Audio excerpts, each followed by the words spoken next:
Hello everyone, welcome to my YouTube channel. आज हमारी class का जो विषय रहेगा वो डिटेल ऑफ प्रोजेक्ट वर्क है।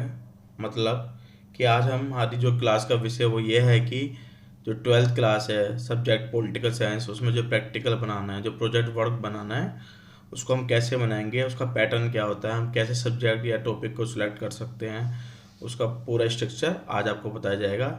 चलिए आज की क्लास शुरू करते हैं।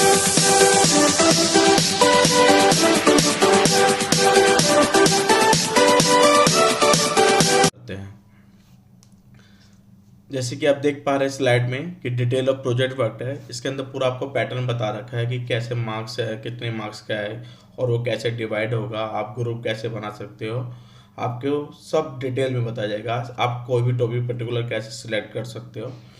तो आप जैसे देख पा रहे हैं कि ये जो आपका जो प्रोजेक्ट वर्क है वो 20 नंबर का रहेगा, 20 मार्क्स का। The project work will be implemented for 20 marks. और जो ये 20 मार्क्स है बेटा, ये दो पार्ट में डिवाइडेड है। फर्स्ट जो उसका 10 नंबर का जो पार्ट है वो आपका वाइवा है, मतलब आपका जो इंटरव्यू होगा, जो एक्सटर्नल एग्जामिनर बाहर से आते हैं स्कूल के अंदर। इस साल पता नहीं कोविड की वजह से सरकार सीबीएसई क्या डिसीजन ले, लेकिन लास्ट ईयर तक, प्रीवियस ईयर तक एक्सटर्नल एग्जामिनर स्कूल में आते थे और वो आपके प्रोजेक्ट और जो आप फाइल जिस भी आपने अपने टॉपिक पे बनाई है उस टॉपिक के रिलेटेड आपसे क्वेश्चन उससे पूछे जाते थे, वो भी मैं आपको आगे बताऊंगा।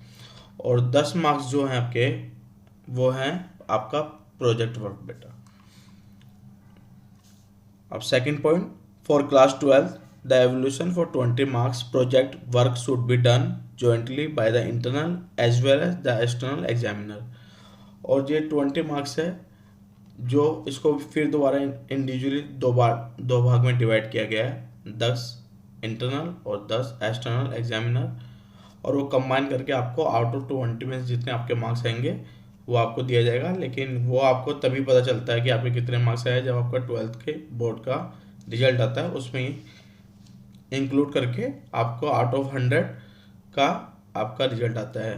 मीन्स 80 नंबर का आपका थ्योरी होगा बेटा, प्लस 20 नंबर का आपका प्रैक्टिकल होगा। और पेपर आपका 80 नंबर का ही आएगा और 20 नंबर का आपका प्रोजेक्ट होता है। अब क्या है कि टीचर अपनी सहूलियत के लिए और बच्चों की सहूलियत के लिए ग्रुप डिवाइडेड कर देते हैं, 4 बच्चों का भी और 5 बच्चों का भी। ठीक है, इसका मतलब क्या है कि बहुत से बच्चों को या सभी को कन्फ्यूजन होती है कि ग्रुप बन गया है तो हमें एक ही फाइल बनानी पड़ेगी और एक ही टॉपिक पे काम करना पड़ेगा। तो ऐसा बिल्कुल भी नहीं है, ये कन्फ्यूजन नहीं होनी चाहिए कि ग्रुप है तो सबको एक ही फाइल बनानी है और एक ही विषय पे या सब्जेक्ट पे टॉपिक पे काम करना है। इसका मतलब ये है कि जो भी ग्रुप बना है उन ग्रुप को क्या किया जाता है, सहूलत करने की जो एक्सटर्नल एग्जामिनर आएंगे उस ग्रुप को पर्टिकुलर को बुला लेते हैं इंटरव्यू के लिए, उसको बिठाते हैं और बाहर जो वेटिंग होती है उनको अलग बिठा देते हैं। ग्रुप वाइज उनको कॉल किया जाता है, उनका इंटरव्यू लिया जाता है। इसमें क्या करना है कि जो भी ग्रुप बनेंगे उन सबको अपनी सेपरेट फाइल बनानी पड़ेगी। वो चाहें तो एक ही कॉमन सब्जेक्ट रख सकते हैं, टॉपिक रख सकते हैं, और वो चाहें तो अलग अलग विषय पे भी, टॉपिक पे भी अपना प्रोजेक्ट या फाइल बना सकते हैं। लेकिन आपको ध्यान रखना पड़ेगा कि आप जो भी टॉपिक चुन रहे हैं, जो भी किसी भी फर्स्ट बुक, सेकंड बुक, जो भी आप किसी भी बुक से जो भी टॉपिक चुन रहे हैं, the project can be made on any topics given in the syllabus of particular class. आप वही विषय का टॉपिक चुन सकते हैं जो उस एनसीईआरटी की बुक में दे रखा है। ऐसे नहीं कि आप गूगल पे या न्यूज़पेपर में कोई टॉपिक पढ़ लिया है। हाँ, अगर कोई पढ़ भी लिया है आपने लेकिन वो हमारी बुक्स में है तो आप वो ले सकते हो, उसमें कोई दिक्कत नहीं है। लेकिन अगर वो हम आउट ऑफ सिलेबस है, उसका सिलेबस से हमारा कोई ले देना नहीं है, तो वो विषय नहीं लेना है। ये आपको सतर्कता रहनी, जागरूकता रखनी इस बारे में। और कुछ सुझाव भी दिए जाते हैं कि आप प्रोजेक्ट वर्क के अंदर क्या क्या एक्टिविटीज़ कर सकते हो, क्या क्या चीज़ों को इंक्लूड कर सकते हो जिससे कि आप उसको एक अट्रैक्टिव और इम्प्रेसिव बना सको एक्सटर्नल एग्जामिनर के सामने। The suggestive list of activities for project work is as follows: role play, skit, presentation, model, field survey, mock drills और मॉक इवेंट। रोल प्ले होता है जैसे कि आपने देखा होगा कि बहुत से स्ट्रीट प्ले करते हैं, नुक्कड़ नाटक करते हैं। प्रेजेंटेशन मतलब पीपीटी प्रेजेंट करते हैं टीचर्स के सामने लैपटॉप्स पे या प्रोजेक्ट पे। मॉडल बनाते हैं, आपने डायग्राम देखा होगा, कोई पार्लियामेंट का, विधानसभा का, लेजिस्लेटिव असेंबली का, अलग अलग फील्ड सर्वे मतलब आपने कोई टॉपिक चुना, उस पर कुछ क्वेश्चंस बनाए और आपने घर घर जाके उन लोगों से उन क्वेश्चन के आंसर लिए, फिर आपने उन डाटा का एनालिसिस किया, फिर एक कंक्लूजन दिया, उसको कहते हैं मॉक ड्रिल, मॉक इवेंट। आप एक पर्टिकुलर टॉपिक को लेके कोई मॉक ड्रिल करना चाहते हो अवेयरनेस प्रोग्राम के थ्रू, वो करना चाहते हैं। और इसमें टीचर जब भी प्रैक्टिकल प्रोजेक्ट वर्क बच्चों को दे रहा है, स्टूडेंट को फॉरवर्ड कर रहा है और उसको बता रहा है कि आपको ऐसे बनाना है, तो एक पर्टिकुलर स्पेसिफिक टाइम देना चाहिए जिससे कि बच्चे स्टूडेंट उसके ऊपर अच्छे से मेहनत कर सकें और उसके ऊपर अच्छे से काम कर सकें। The teacher should give enough time for preparation of the project work. The topic of project work taken up by the student must be discussed by the teacher in classroom. और सभी स्टूडेंट को कोई भी topic चुनने से पहले अगर आप वो टॉपिक अपने टीचर के साथ, अपने ग्रुप के साथ डिस्कस कर लेंगे तो उस पर काम करना आसान हो जाता है। उसमें क्या होता है कि बहुत से बैरियर्स, बहुत सी प्रॉब्लम आएगी उसको आपको एक्सप्लेन करने में टॉपिक्स को। अगर आप वो किसी के साथ डिस्कस कर लेते हैं तो वेल एंड गुड। अगर आप अपने आप इंडिविजुअल सेल्फ स्टडी के थ्रू करना चाहते हैं वो भी वेल एंड गुड। लेकिन हाँ, मगर आपके पास एक ऐसा ड्रिल होना चाहिए कि जिससे कि आप उसको मदद कर सकें। Project outline. आउटलाइन क्या होती है? इसको कहते हैं स्ट्रक्चर। मतलब जब आप एक प्रोजेक्ट फाइल बनाओगे, तो आपके पहले पेज पे क्या होगा, दूसरे पे क्या होगा, तीसरे पे क्या होगा, चौथे पे क्या होगा, पांचवे पे क्या होगा। उसके थ्रू क्या होता है कि हमारी जो प्रोजेक्ट फाइल होती है, जो भी हमारा जो प्रैक्टिकल्स होता है, वो क्या होता है, इम्प्रेसिव लगता है और सिस्टमेटिक लगता है, जिससे कि देखने वाले को भी लगता है कि बच्चे ने मेहनत की है और टीचर की तरह उसको अच्छा बताया गया। तो कवर पेज जैसे कि आप देख सकते हैं, मैं आपको यहाँ पर फोटो भी दिखाई दे रही होगी। सर्टिफिकेट पेज क्या होता है? कवर पेज तो होता है कि जैसे कि आपने प्रैक्टिकल फाइल प्रोजेक्ट जो भी बनाई है उसको कवर कर दिया है। बहुत से इसको डेकोरेट कर देते हैं, फूल वूल लगा देते हैं, कोई बस कवर चढ़ा देता है उसके ऊपर, जैसे आपकी मर्जी आप कर सकते हैं। उस पर अपना विषय का नाम लिख देते हैं, स्कूल का नाम लिख देते हैं। सर्टिफिकेट पेज क्या होता है? जिसमें क्या होता है सर्टिफिकेट पेज में कि ये लिखा जाता है आपका नाम, बोर्ड का रोल नंबर, सीबीएसई। याद रखना कि सर्टिफिकेट पेज में जब भी रोल नंबर मेंशन होता है वो सीबीएसई बोर्ड का होता है। वो आपको आपके टीचर प्रोवाइड करवा देंगे जैसे ही सीबीएसई स्कूल में आपके रोल नंबर भेजता है। आपका नाम, आपका विषय, आपकी क्लास, ठीक है, पूरा पैटर्न होता है। उसकी भी फोटो आपको दिख रही होगी यहाँ पर, वो जिससे कि आप समझ जाओगे, ठीक है। अब बाकी अगर फोटो साफ क्लियर नहीं आ रही होगी तो आप अपने टीचर से ही पूछ सकते हैं सर्टिफिकेट पेज क्या होता है। पूरा पैटर्न होता है, एक तरह से फिल इन द बॉक्स होता है, फिल इन द ब्लैंक की तरह एक फॉर्म होता है, उसमें सिर्फ अपना नाम होता है, आप लिख के कर सकते हो। एक्नॉलेजमेंट क्या होता है? थर्ड पॉइंट, एक्नॉलेजमेंट होता है बेटा कि आप किसी को धन्यवाद कर रहे हैं जिसने आपकी ये फाइल बनाने में सहायता की हो, चाहे आपके दोस्त हों, ठीक है, आपके टीचर्स हों, आपने जिससे भी मदद ली हो अपने प्रोजेक्ट फाइल को बनाने के लिए, तो आप यहाँ पर उसका आभार व्यक्त कर रहे होते हैं, उसको बोलते हैं एक्नॉलेजमेंट। ये बहुत इंपॉर्टेंट होता है और ये जिससे कि आपको पता चलता है कि आपको थ्रू वाइज सिस्टमेटिक क्या पहले क्या करना है, आपको सेकंड क्या करना है, थर्ड क्या करना है। इंडेक्स और कंटेंट मतलब आपने जिस भी टॉपिक के ऊपर काम किया है, तो आपने प्रैक्टिकल फाइल बनाई होगी, तो किस पेज पे आपने क्या वर्क किया है, किस पेज पे आपने क्या वर्क किया है, उसको मेंशन करना होता है। पहले आप अपना क्या लिखेंगे, पहले आप अपना वर्क लिखेंगे। जैसे कि एग्जाम्पल आपने कि कोल्ड वार के ऊपर आपने काम किया, तो कोल्ड वार का आपने पहले सबसे पहले क्या देंगे, आप इंट्रोडक्शन देंगे। जब इंट्रोडक्शन देंगे तो ये पहले पेज पे ही आएगा। अब आपने ख़त्म कहाँ तक किया है, इसको 4 पेज तक, तो ये 4 पेज तक जाएगा। फिर आपने लिखा है कि मीनिंग ऑफ कोल्ड वार,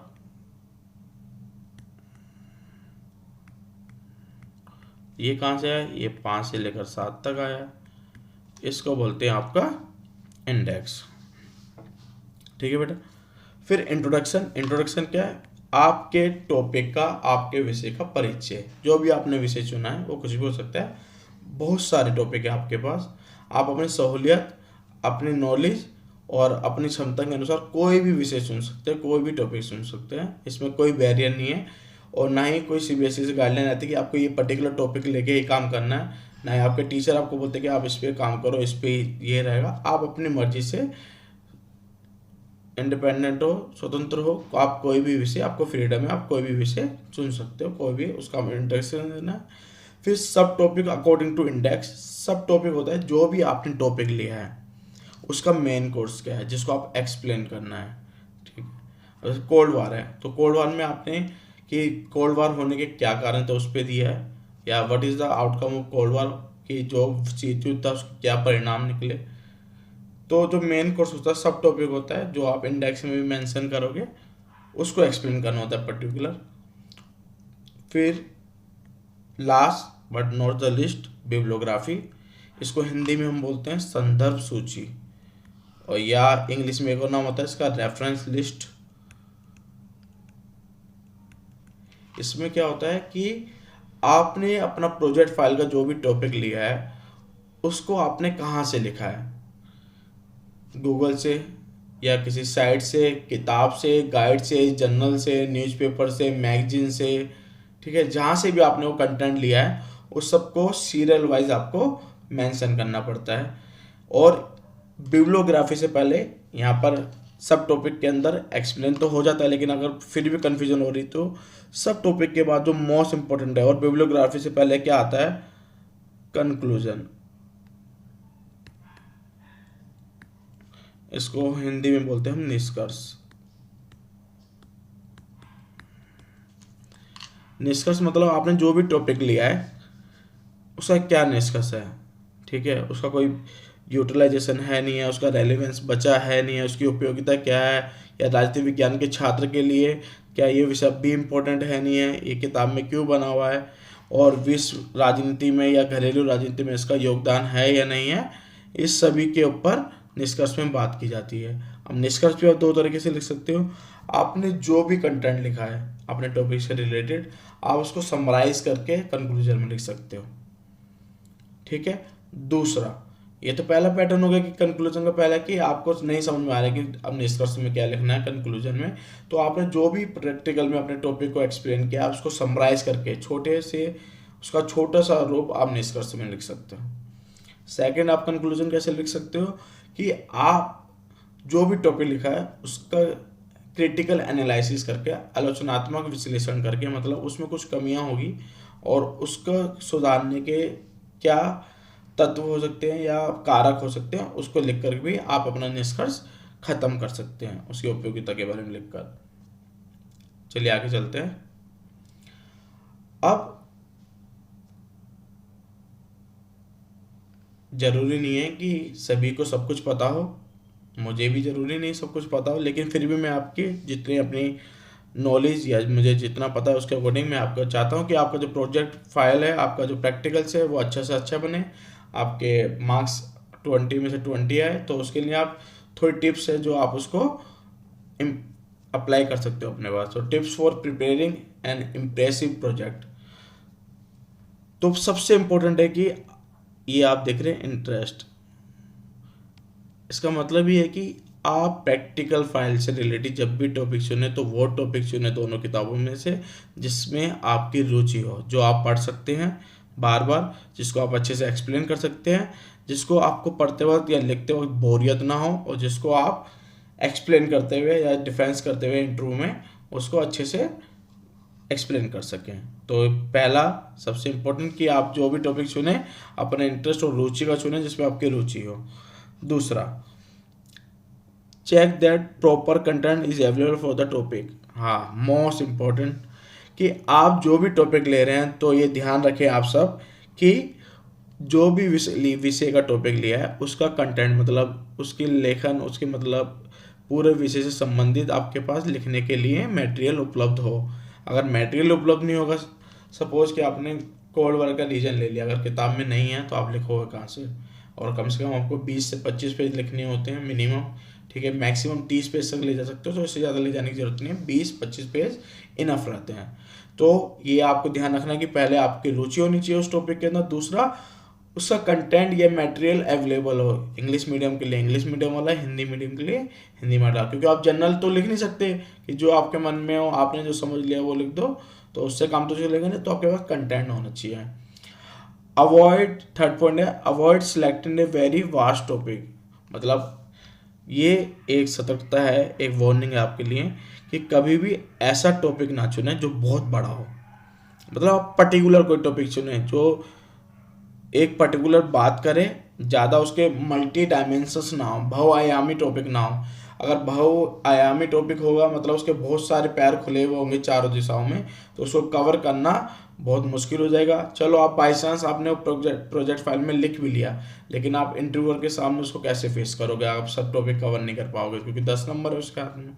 तो ये ध्यान रखिए कोई भी टॉपिक सुनते वक्त कि वास्ट टॉपिक ना लें, सिलेक्टेड पर्टिकुलर को टॉपिक लें जो सिर्फ सिंगल डायमेंशन के ऊपर बात करता हूँ।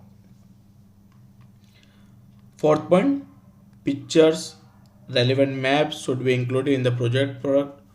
जो आप कोई भी टॉपिक ले रहे हैं उससे रिलेटेड कोई पिक्चर्स हो, मैप्स हो, डायग्राम्स हो, पाई चार्ट हो, कुछ भी हो, तो आप उसको पेस्ट जरूर करें प्रोजेक्ट फाइल पे। इससे क्या होगा, वो फाइल इंप्रेसिव भी लगेगी और लगेगा कि आपको थ्योरी के साथ साथ प्रैक्टिकल की भी नॉलेज है जो दोनों को आपस में मिलाती है। तो ये बहुत जरूरी है, मोस्ट इंपॉर्टेंट है ऐसे। मगर ये भी ध्यान रखिए कि टॉपिक आपका कोई और है लेकिन फोटो किसी और के लगा दिया आपने कि मेरे फाइल सुंदर लगे, तो ऐसी गलती मत करना।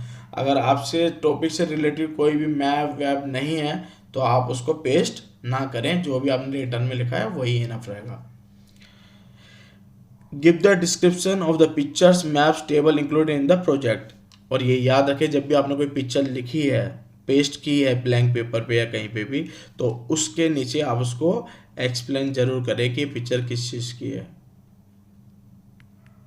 उसका नाम लिखें, ठीक है, या हो सके तो 1-2 लाइन में उसको एक्सप्लेन जरूर करें। पिक्चर को आप एक्सप्लेन जरूर करें, ये क्योंकि एग्जामिनर को पता होना चाहिए कि आपने जो पिक्चर लगाई वो किस चीज़ की है। Next point, make the project presentable. आप जो भी प्रोजेक्ट बना रहे हैं, फाइल जो बना रहे हैं, वो प्रेजेंटेबल लगे। ऐसे नहीं लगे कि आपने बस बना दी फॉर्मेलिटीज़ के लिए, इसके ऊपर कोई मेहनत नहीं की गई है, इसके ऊपर कोई काम नहीं किया गया, बस कि हमें सबमिट करवाना था, अपने आप को एब्सेंट शो नहीं करना था, बस इसलिए हमने अपनी फाइल दे दिए। तो ऐसी गलती बिल्कुल ना करें आप। आप ये ध्यान रखें कि आपका जो भी प्रोजेक्ट है प्रेजेंटेबल लगे, सामने वाला उसको देखकर ये करे कि बच्चे ने मेहनत की है, उसके अंदर ये फील होना चाहिए। Next point, do not over decorate the project. ये गलती कभी मत करना कि चारों तरफ फूल लगा दिए, रंग बिरंगे पेज बना लिए, ठीक है, कहीं जगह नहीं दिख रही है, बस भरा हुआ है, 5-10 कलर के पेन है, ठीक है, अंडरलाइन अलग अलग कलर से है। आप कलरफुल पेन यूज कर सकते हैं, कोई बाउंडेशन नहीं है। आप अपनी फाइल प्रोजेक्ट को डेकोरेट भी कर सकते हैं, लेकिन वो ऐसी हो कि वो डेकोरेशन उसके लिए ज़रूरी थी, वो कलर का पेन उसके लिए ज़रूरी था। ऐसे नहीं लगे कि इसको सुंदर लगाने के चक्कर में, कहते हैं ना कि ज़्यादा अति हर चीज़ की बुरी होती है। तो ये भी आपको ध्यान रखना है कि प्रोजेक्ट बनाते वक्त कि आपकी जो फाइल है वो ज़्यादा डेकोरेटिव ना हो, कि उसमें लगे सिर्फ इसकी डिजाइनिंग के ऊपर, इसकी डेकोरेशन के ऊपर ध्यान दिया गया, कंटेंट के ऊपर ध्यान ही नहीं दिया गया। तो ये बच्चे हमेशा ध्यान रखें सब कि कंटेंट इंपॉर्टेंट होता है, कि आपने कितनी महंगी फाइल बनाई है, कितने बड़े फूल लगाए हैं, कितना बड़ा नाम, अपना विषय का नाम लिखा है, कितने सारे कलरों में, वो मैटर नहीं करता है। मैटर करता है कि कंटेंट कितना पावरफुल है, कितना अच्छा लिखा गया है। नेक्स्ट पॉइंट, ए वेरी बल्कि प्रोजेक्ट इज नॉट अप्रिशिएटेड। मैंने जैसे बोला है कि 20 से 25 पेज इनफ है, 20 से 25 पेज इनफ है। आप इतनी मोटी बना के ले जाओ अपनी प्रोजेक्ट फाइल, लेकिन उसको पढ़ने में पूरा दिन निकल जाए, 2 दिन के लिए, 3 दिन के लिए हमारे जो एग्जामिनर आते हैं वो आते हैं, अगर आपकी फाइल में लगे रहेंगे तो और बच्चे तो रह जाएंगे, और एक एक स्कूल में 100 बच्चे होते हैं। तो ये आप ध्यान रखें कि जितना ज़रूरी है आप उतने ही पेजों का इस्तेमाल करें, ज़्यादा लिखने से कुछ नहीं होगा, ठीक है। आपको ये हो क्योंकि आप उसको रिवाइज नहीं कर पाओगे, और उसका रिवाइज करना, रिवीजन करना बार बार जरूरी है। और उस प्रोजेक्ट को संभाल के रखें या उसकी फोटो कॉपी करवा के रखें, जिससे कि बोर्ड के पेपर में उसको भी रिवाइज करने में आसानी हो। Right the bibliography carefully. जैसे कि मैंने आपको इस सेक्शन में बताया था कि कब क्या क्या आना चाहिए, तो सब टॉपिक के बाद बिब्लियोग्राफी है, लेकिन बिब्लियोग्राफी से मैंने आपको एक पॉइंट और बताया था, कंक्लूजन वाला। तो केयरफुली लिखना है, ऐसे नहीं कि आपने लिख दिया मैंने विकीपीडिया से लिया है बस, लेकिन विकीपीडिया में उसके बारे में बात ही ना की गई हो, तो ये ध्यान रखें। तो आप पर्टिकुलर जैसे न्यूज़पेपर से आपने कुछ लिया है तो उसका पेज नंबर, कौन सा न्यूज़पेपर था, या कोई जर्नल था तो कौन सा जर्नल था, तो वो आपको सारा कुछ ध्यान रखना है। अब कुछ टॉपिक है आपके दोनों बुक के जिसके बारे में हम बात करेंगे। ये टॉपिक्स हैं, आप ले भी सकते हैं, इसके ऊपर जरूरी नहीं है कि ये मैंने बता रहा हूँ तो आपको यही लेना है, जरूरी नहीं कुछ भी। ये आपकी बुक्स के सिलेबस के अकॉर्डिंग ही है जो मैं बता रहा हूँ, आप ले भी सकते हो और नहीं लेना चाहते हो नहीं ले सकते, इसमें कोई बाउंडेशन नहीं है। तो सजेस्टेड लिस्ट ऑफ टॉपिक है। पहला जैसे कि आपका चैप्टर आपको दिख रहा होगा, cold war and non alignment movement है। इसके सब टॉपिक आते हैं जैसे कि alliance system, cold war, NATO, Warsaw pact, non alignment movement. तो आप ये टॉपिक के ऊपर लेके काम कर सकते हो। इसके अंदर क्या करना पड़ेगा, आपको कोल्ड वार को एक्सप्लेन करना पड़ेगा, नॉन अलाइनमेंट को एक्सप्लेन करना पड़ेगा, नॉन अलाइनमेंट में कोल्ड वार में कैसे अपना रोल दिया ये आपको एक्सप्लेन करना पड़ेगा। देन आपका प्रोजेक्ट फाइल कंप्लीट। ये टॉपिक है, आप इसको कवर कर सकते हो। द एंड ऑफ बाइपोलैरिटी, मतलब विश्व ध्रुवीयता का अंत, मतलब जब कोल्ड वार समाप्त हुआ तो विश्व जो दो भागों में डिवाइडेड था खत्म हो गया। अब इसके अंदर क्या हुआ कि डिसइंटीग्रेशन ऑफ सोवियत यूनियन, मतलब सोवियत यूनियन का क्या हुआ था, जो टूट गया। आफ्टर कोल्ड वार क्या हुआ, जो सोवियत संघ था वो टूट गया 15 भागों में। ठीक है। Next point, crisis in Middle East, Gulf War, Afghanistan, और जो मध्य एशिया, पूर्व एशिया था उसके अंदर क्या हुआ, क्राइसिस, संकट आ गया, आर्थिक, राजनीतिक, ये बहुत सारे संकट आ गए। क्या हुआ, क्योंकि कोल्ड वार के बाद क्या हुआ कि ग्लोबलाइजेशन, वैश्वीकरण का युग शुरू हो गया था। तो ये क्या है, आप देख रहे होगे कि एक बोल्ड में डार्क में लिखा हुआ है, एक लाइट कलर में लिखा हुआ है। तो ये जो होता है ये होता है मेन टॉपिक, और ये होते हैं इसके सब टॉपिक। मतलब जब भी आप अगर ये टॉपिक चुनोगे तो आपको इसमें ये भी एक्सप्लेन करना पड़ेगा, ये भी, और इसमें ये भी एक्सप्लेन करना पड़ेगा। तो आप कोई भी टॉपिक चुनते हो तो उसको सब टॉपिक भी आपको पता होने चाहिए, उसकी हेडलाइन पता होनी चाहिए और किसको कैसे एक्सप्लेन करना है। और उसमें आप अपने टीचर की भी सहायता ले सकते हैं, जैसे कि मैंने आपको पहले ही स्लाइड में समझाया था कि कोई भी टॉपिक लेने से पहले आप वो टॉपिक अपने टीचर के साथ जरूर डिस्कस करें कि आप उसको कैसे एक्सप्लेन कर सकते हैं। न्यू सेंटर ऑफ पावर, नई नई शक्तियों के केंद्र बनने थे, जैसे कि European Union, ASEAN, BRICS, Israel as a new center of power, India as the rising super power, China as a new super power, Sino India relation, तो ये सब चल रहा था। तो आप न्यू सेंटर ऑफ पावर अगर टॉपिक लोगे तो ये सब आपको कवर करना पड़ेगा। और एक बात याद रखें, कोई टफ नहीं है, आप एनसीईआरटी को अच्छे से पढ़ लेंगे, ये चैप्टर के नाम है, अगर इसको एनसीईआरटी से अच्छे पढ़ लेंगे और रेफरेंस बुक की सहायता ले लेंगे और गूगल पे कुछ सर्च कर लेंगे और यूट्यूब से भी आपको बहुत सारे मटेरियल मिल जाएगा, उपलब्ध हो जाएगा, तो आपको कोई भी दिक्कत नहीं होगी। चलिए कुछ और टॉपिक देखते हैं।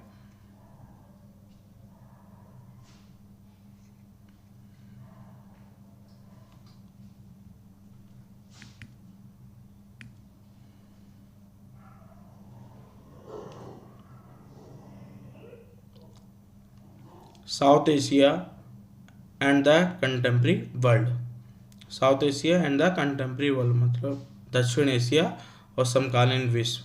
तो इसके अंदर India its neighbour, Indo Pakistan relation, SAARC achievement, the birth of Bangladesh, civil war in Sri Lanka, movement in democracy in Nepal. तो ये इसके सब टॉपिक हो गए हैं, ये मेन टॉपिक इसका और ये इसके सब टॉपिक। ठीक है, ध्यान रखना है आपको। ये United Nation and its organisation, UNO की बात हो रही है यहाँ पर।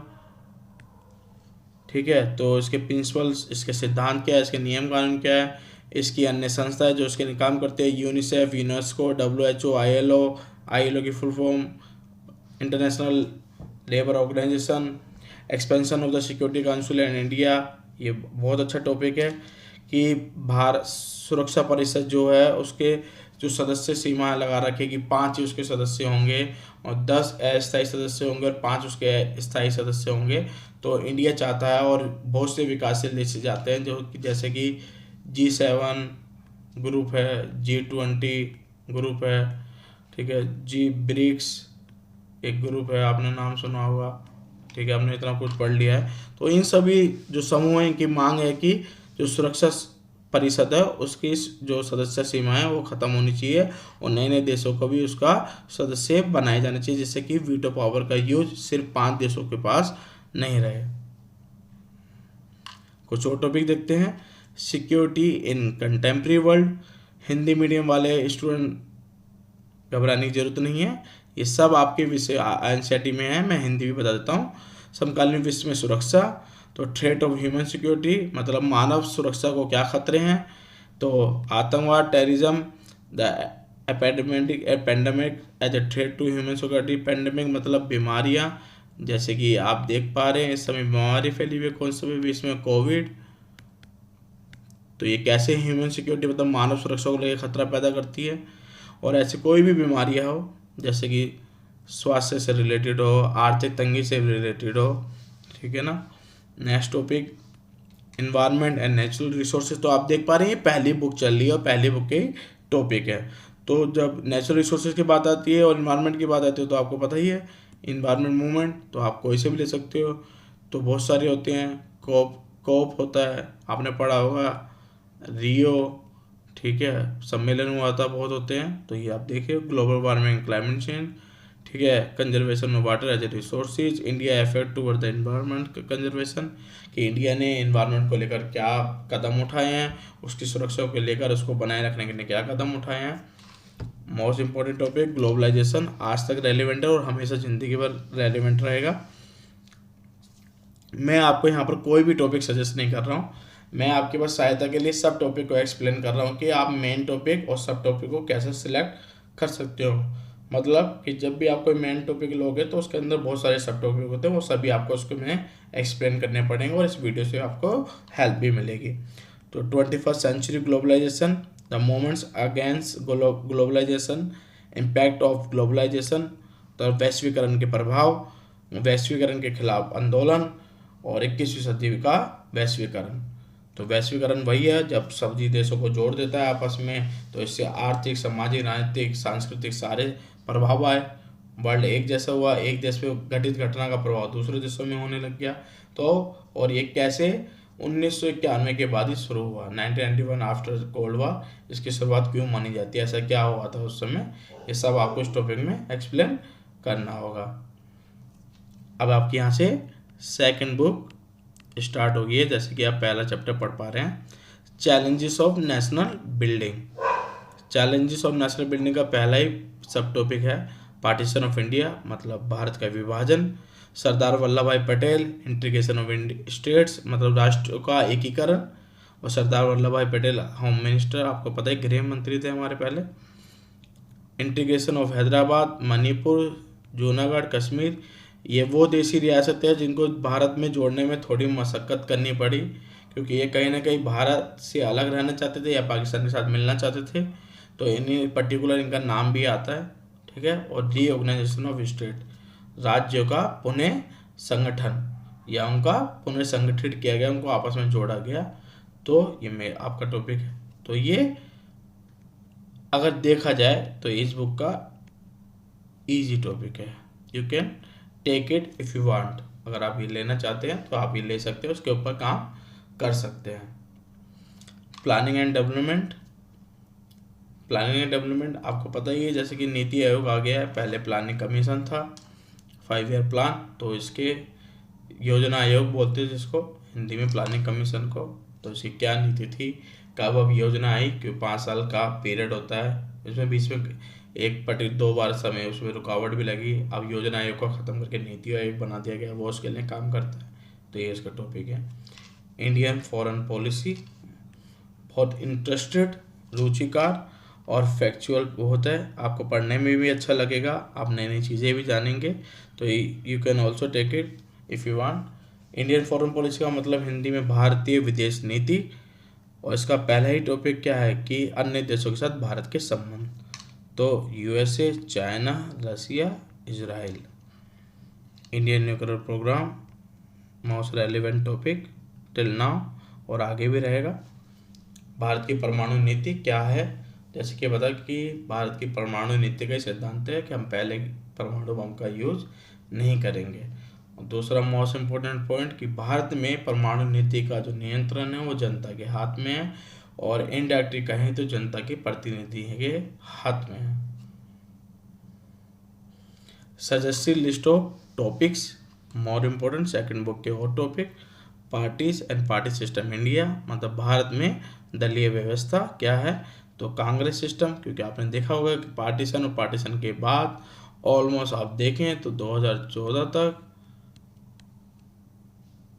और से पहले 2009 तक, 14 तक, 19 तक, 19 के बाद, तो मुख्यतः 2014 तक देखें कुछ समय को हटा दें, पीरियड को हटा दें बीजेपी के जनता काल के, तो कांग्रेस का एक तरफा शासन रहा है। ऑलमोस्ट कहा जाता है कहने में 70 साल का शासन रहा है पार्टीशन के बाद भी, लेकिन फॉर्म तो वो 88-85 में ही हो गई थी।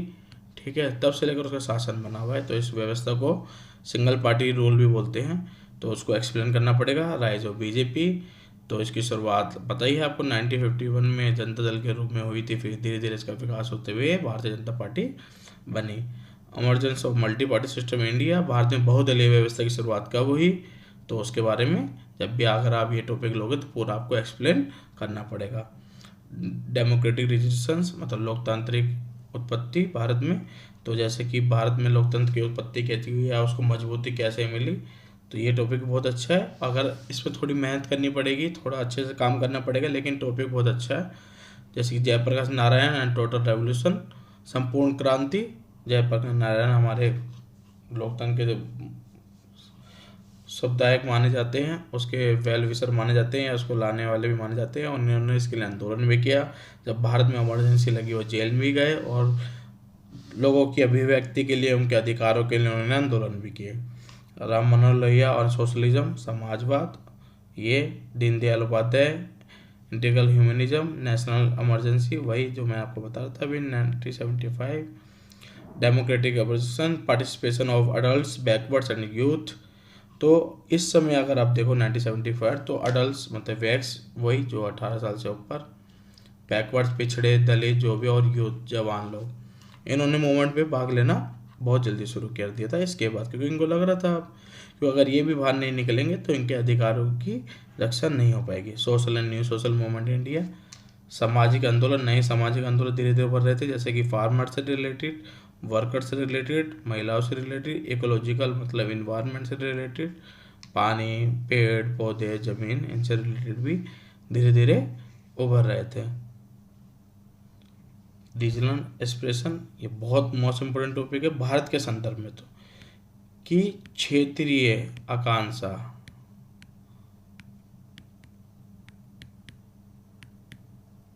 क्षेत्रीय आकांक्षा ये भारत के लिए क्या, ये भारत के लिए अच्छी बात है या बुरी बात है। मतलब कि आपने देखा हो कि भारत के अंदर राज्य अपने राज्य से अलग अलग होने के लिए मांग उठाते रहते हैं। ठीक है, तो ये क्या, ये दलीय व्यवस्था का कारण है, या भारत की केंद्रीय सरकार का कमज़ोर होने के कारण है, या अन्य बहुत प्रकार के धर्मों का होने के कारण है, बहुत तरह की संस्कृति या भाषाओं का होने का कारण है। तो ये टॉपिक इसके ऊपर बात करता है। पंजाब क्राइसिस मतलब पंजाब संकट, ऑपरेशन ब्लू स्टार मतलब जब 1984 में हमारी पूर्व प्रधानमंत्री श्रीमती इंदिरा गांधी जी को मार दिया गया था उनके बॉडीगार्ड के द्वारा, तो तब ये ब्लू स्टार, सॉरी माफ़ कीजिए गलत इन्फॉर्मेशन है, ये ऑपरेशन ब्लू स्टार जब अमृतसर का जो गोल्डन टेम्पल है, जो गुरुद्वारा है, वहाँ पर आतंकवादियों ने हमला कर दिया था।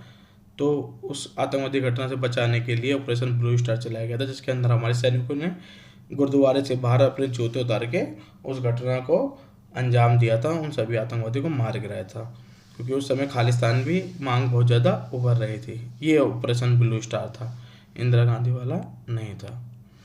कश्मीर इशू आपको पता ही है, वो 1947 से ही पूरा कंटिन्यू अभी तक चल रहा है टिल नाउ। अब कश्मीर को यूटी बना दिया गया है, वो अलग बात है, अब हमारे अंडर कंट्रोल है, अब कोई दो संविधान नहीं है, ठीक है, कोई कुछ नहीं है, अब भारत के कंट्रोल में है। Movement for autonomy in north east, आप देख रहे हो कि उत्तरी पूर्वी राज्य जो 7 राज्य हैं, उदाहरण के लिए मिजोरम, अरुणाचल प्रदेश, सिक्किम, ये जो मेघालय, ये जो असम, ये जो राज्य हैं, ये कहीं ना कहीं इनके अंदर मांग उठती है हमसे अलग होने, क्योंकि हमको लगता है कि जो नॉर्थ इंडिया है उनको अपना भाग नहीं मानता, चाहे वो भाषा के रूप में या उनके कल्चर में वो बहुत डिफरेंट है, तो उनके साथ भेदभाव किया जाता है, तो जिससे कि उनके अंदर भी मांग कहीं ना कहीं उठती है। Indian politics trend and development, भारतीय राजनीति, उसका विकास और उसकी प्रवृत्ति, द एरा ऑफ कोलिनेशन मतलब गठबंधन की राजनीति, ये भी बहुत अच्छा टॉपिक है क्योंकि आज तक गठबंधन चलता हुआ आ रहा है। और अगर आप देखें रिसेंटली बिहार के चुनाव में भी महागठबंधन जो चुनाव लड़े थे आपस में, यूनाइटेड प्रोग्रेसिव अलायंस, दो तरह के गुट पाए जाते हैं, गुट पाए जाते हैं, एनडीए और यूपीए। यूपीए को लीड करता है कांग्रेस और एनडीए को लीड करता है BJP. National democratic alliance, third and fourth issue, development and governance, ये कुछ टॉपिक है जो आपकी और जिससे कि आप अपनी मदद कर सकते हैं, जिससे कि आपको मदद मिल सकती है अपने टॉपिक को सिलेक्ट करने में, अपने सब टॉपिक को सिलेक्ट करने में और उसको एक्सप्लेन करने में। चलिए अब मिलते हैं। Thank you so much for watching my channel. Please subscribe and like it. Bye.